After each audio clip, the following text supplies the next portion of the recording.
Revisiting irrational number में हम लोग को क्या पढ़ना है और हम लोग क्या पढ़ के आए हैं, दोनों ही चीज़ें डिस्कस करना बहुत ज़रूरी है। क्योंकि एक्चुअली में क्या है ना, जो भी रियल नंबर हम लोग क्लास 9th में पढ़ के आए उसी का थोड़ा सा एक्सटेंशन पार्ट है। अब अगर मैं क्लास 9th की बात करूँ तो इरेशनल नंबर में हम लोग क्लास 9th में क्या पढ़े थे कि इरेशनल नंबर क्या होते हैं, नंबर लाइंस पे कैसे रिप्रेजेंट करते हैं इरेशनल नंबर्स को, ये सारी चीज़ें हम लोग पढ़ के आए थे। अब क्लास 10th में जबकि हम लोग पढ़ रहे हैं तो यहाँ पे हम लोग को क्या देखना है कि कोई भी नंबर अगर इरेशनल नंबर है तो हाउ टू प्रूव कि वो इरेशनल नंबर है। यानी कि बेसिकली हम लोग को यहाँ क्या देखना है कि कोई नंबर अगर इरेशनल नंबर है तो हम उसको कैसे प्रूव करके दिखा सकते हैं कि हाँ वो वाकई में इरेशनल नंबर है। ओके, तो अगर मैं इरेशनल नंबर की पहले बात करूँ तो इरेशनल नंबर क्या होता है, तो आप सब लोग जानते होंगे कि वे सभी नंबर, इरेशनल नंबर क्या होता है, वे सभी नंबर जिनको हम p/q के फॉर्म में रिप्रेजेंट नहीं कर सकते हैं, उन्हीं सारे नंबर्स को हम लोग इरेशनल नंबर कहते हैं। Where q is not equal to 0 and p and q are integers and are co-prime, ये सारी चीज़ें हम लोग जानते हैं। तो ऐसे सभी नंबर्स जिनको p/q के फॉर्म में नहीं रिप्रेजेंट किया जाता है वो इरेशनल नंबर्स होते हैं। जैसे एग्जांपल्स अगर मैं दूं तो √3, √5, √7 ये सारे नंबर्स क्या है, इरेशनल नंबर है। ओके, अभी ये सारे नंबर इरेशनल नंबर है तो अब मैं इसको कैसे प्रूव कर सकती हूँ मैथमेटिक्स में कि हाँ ये इरेशनल नंबर है। बेसिकली हम लोग का जो भी कंसीडर होगा वो इसी पे होगा। तो किसी भी नंबर को इरेशनल प्रूफ करने के लिए मैं एक स्टेटमेंट का यूज करूंगी। तो सबसे पहले हम लोग वो स्टेटमेंट देखते हैं कि स्टेटमेंट क्या है। तो स्टेटमेंट में अगर मैं लिखूं कि इरेशनल नंबर प्रूफ करने के लिए, तो स्टेटमेंट होता है कि अगर मेरे पास एक प्राइम नंबर है p, तो मैं लिखती हूँ कि if p is prime and p divides a square, if p is prime and p divides a square, then p divides a also, where a is any positive integer। ठीक है, okay. तो मैं क्या बोल रही हूँ कि अगर मेरे पास कोई एक प्राइम नंबर p है और अगर ये प्राइम नंबर किसी नंबर के स्क्वायर को, जो कि एक पॉजिटिव इंटीजर है, ए जो है यहाँ पे अगर कोई पॉजिटिव इंटीजर है, अगर ए के स्क्वायर को p डिवाइड करता है तो p जो होगा वो a को भी डिवाइड करेगा। बच्चों को बिल्कुल नहीं समझ में आ रहा होगा कि ये स्टेटमेंट क्या कह रहा है, तो मैं इसको एग्जाम्पल से प्रूव करती हूँ। जैसे मान लो मैं एक प्राइम नंबर ले लेती हूँ 3, ठीक है।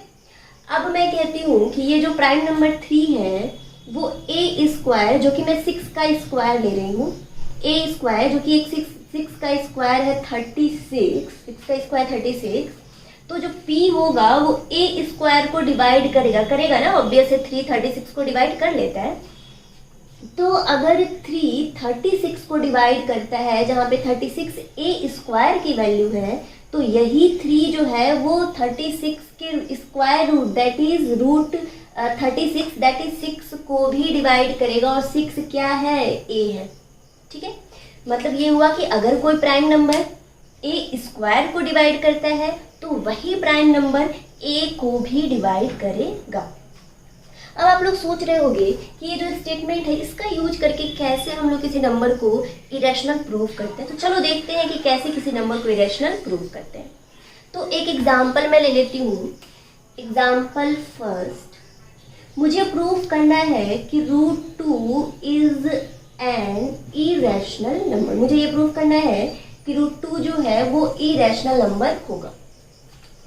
अब इस √2 को इरेशनल दिखाने के लिए स्टेटमेंट का तो यूज हम लोग करेंगे ही, जो मैंने अभी लिखा हुआ था। इसके साथ साथ मैं एक कंट्राडिक्शन मेथड का यूज करूंगी। आप लोग को मालूम होगा कंट्राडिक्शन मेथड क्या होगा। क्लास 9th में तो कितने थियरम्स है ना जिनको कंट्राडिक्शन मेथड से हम लोग प्रूव करते थे। कंट्राडिक्शन मेथड में बेसिकली क्या होता है मैं एक बार बता दूं।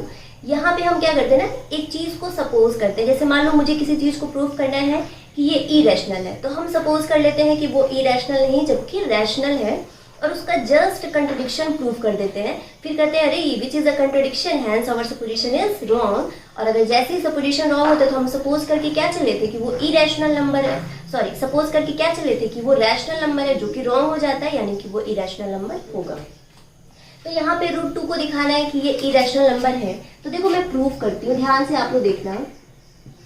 प्रूफ, तो सबसे पहले मैं लिखूंगी लेट्स सपोज दैट, सबसे पहले मैं सपोज कर लूंगी let's suppose that √2 is rational number. मुझे प्रूफ करना था कि ये इरेशनल है, लेकिन मैंने सपोज कर लिया कि √2 क्या है, रैशनल है। अगर √2 रैशनल है तो √2 को p/q के फॉर्म में लिखा जा सकता है, क्योंकि रैशनल है। जहाँ पे मैं क्या बताती हूँ कि q is not equal to 0 and p and q are coprime. Okay, coprime आप लोग जानते ही हो क्या होता है। को प्राइम जिनके हाईएस्ट कॉमन फैक्टर 1 होते हैं वो सारे नंबर्स को प्राइम होते हैं। जैसे अगर मैं 2 और 3 की बात करूं तो ये दोनों नंबर को प्राइम है, क्योंकि इन दोनों का जो हाईएस्ट कॉमन फैक्टर मतलब जो HCF होता है वो 1 होता है। ठीक है, तो अगर √2 मैंने सपोज कर लिया कि √2 रैशनल नंबर है, तो √2 को p/q के फॉर्म में रिप्रेजेंट कर सकते हैं, where q is not equal to 0, p and q are coprimes and p and q are integers. तो ये तो आप लोग जानते हो। अब मैं क्या करती हूँ ना, इक्वेशन फर्स्ट का स्क्वायर कर लेती हूँ। इन दोनों साइड का, लेफ्ट हैंड साइड और राइट हैंड साइड दोनों का स्क्वायर करती हूँ।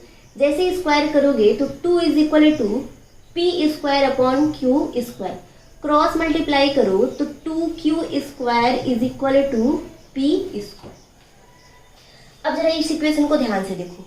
2 में q² का मल्टीप्लाई किया तो आया p²। इसका मतलब क्या हुआ, इसका मतलब हुआ कि ये जो 2 है ये p² का एक फैक्टर है।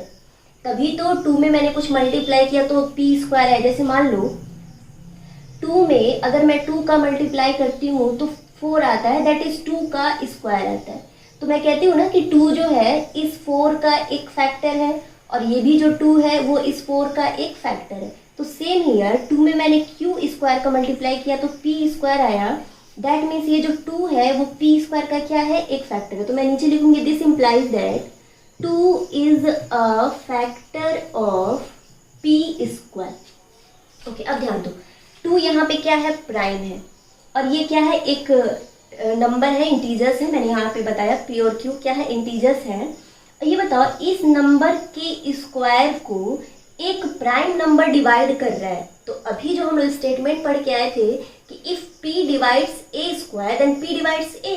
तो अगर ये p इस p² को डिवाइड कर रहा है, एक्चुअली यहाँ के लिए p2 है, तो अगर ये 2 p² को डिवाइड कर रहा है, इसका मतलब ये जो 2 होगा, this implies that 2 is also a factor of p।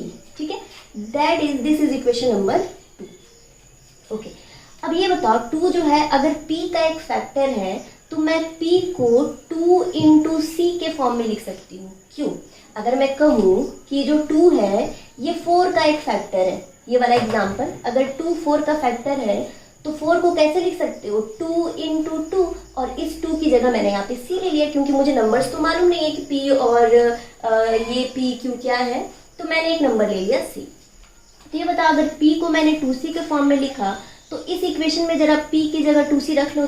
तो जैसे इस इक्वेशन में p की जगह 2c रखोगे, वैल्यू हो जाएगी 2q² is equal to 2c whole square, और होल स्क्वायर सॉल्व करोगे तो 2q² is equal to 4c², और 2 से जब यहाँ डिवाइड करोगे तो वैल्यू आ जाएगी q² is equal to 2c²। Okay, अब देखो ये इस वाले कंडीशन में बताया कि 2 जो है वो p² का फैक्टर है, तो यहाँ पे क्या कहोगे, 2 किसका फैक्टर है, q² का। तो फिर मैं नीचे लिखूंगी this implies that 2 is a factor of q²। फिर थ्योरम याद करो, 2 यहाँ पे क्या है, प्राइम नंबर जो कि q² का एक फैक्टर है, मतलब q² को डिवाइड कर रहा है। तो जो स्टेटमेंट था उसके हिसाब से फिर मैं कह सकती हूँ कि 2 is a factor of q, that is equation number 3। Okay, अब इधर ध्यान दो, फ्रॉम इक्वेशन मैं लिखती हूँ फ्रॉम इक्वेशन 2 एंड 3। अब जरा 2 और 3 की बात करो तो अगर मैं इक्वेशन 2 को देखूँ और इक्वेशन 3 को देखूँ तो इस p का एक फैक्टर 2 भी है और इस q का एक फैक्टर 2 भी है, मतलब इस p और q इन दोनों का एक फैक्टर 2 भी मिल रहा है। और इक्वेशन फर्स्ट में मैंने क्या बताया कि P और Q दोनों कैसे हैं, को प्राइम, मतलब इनका हाईएस्ट कॉमन फैक्टर 1 आना चाहिए था, मतलब इनका कॉमन फैक्टर सिर्फ और सिर्फ 1 होना चाहिए था। लेकिन यहाँ पे P का एक फैक्टर 2 भी मिल रहा है, Q का एक फैक्टर 2 भी मिल रहा है, मतलब 1 के अलावा इसके पास एक और फैक्टर 2 है, विच इज अ कंट्रडिक्शन, जो कि क्या है कंट्रडिक्शन, कि P और Q कैसे है, को प्राइम है। तो फिर नीचे मैं लिखूंगी from equation 2 and 3 P and Q are not coprime, दोनों को प्राइम नहीं हुए क्योंकि दोनों के एक से ज्यादा फैक्टर 2 मिल रहे हैं, that means P and Q are not coprime, which is a contradiction, which is a contradiction, किसका कंट्रडिक्शन है, तो which is a contradiction of equation first. अब ये कंट्रडिक्शन आया, that means hence our supposition, hence our supposition is wrong. अगर ये contradiction आया that means जो मैंने सपोज किया था वो क्या है, रॉन्ग है। और अगर मेरा सपोजिशन रॉन्ग है, मैंने सपोज क्या किया था कि ये रैशनल नंबर है, वही रॉन्ग है, दैट मीन्स √2 क्या होगा, √2 इज एन इरेशनल नंबर। ठीक है, तो ये टॉपिक रहा कि किसी भी नंबर को हम इरेशनल नंबर कैसे प्रूव करते हैं।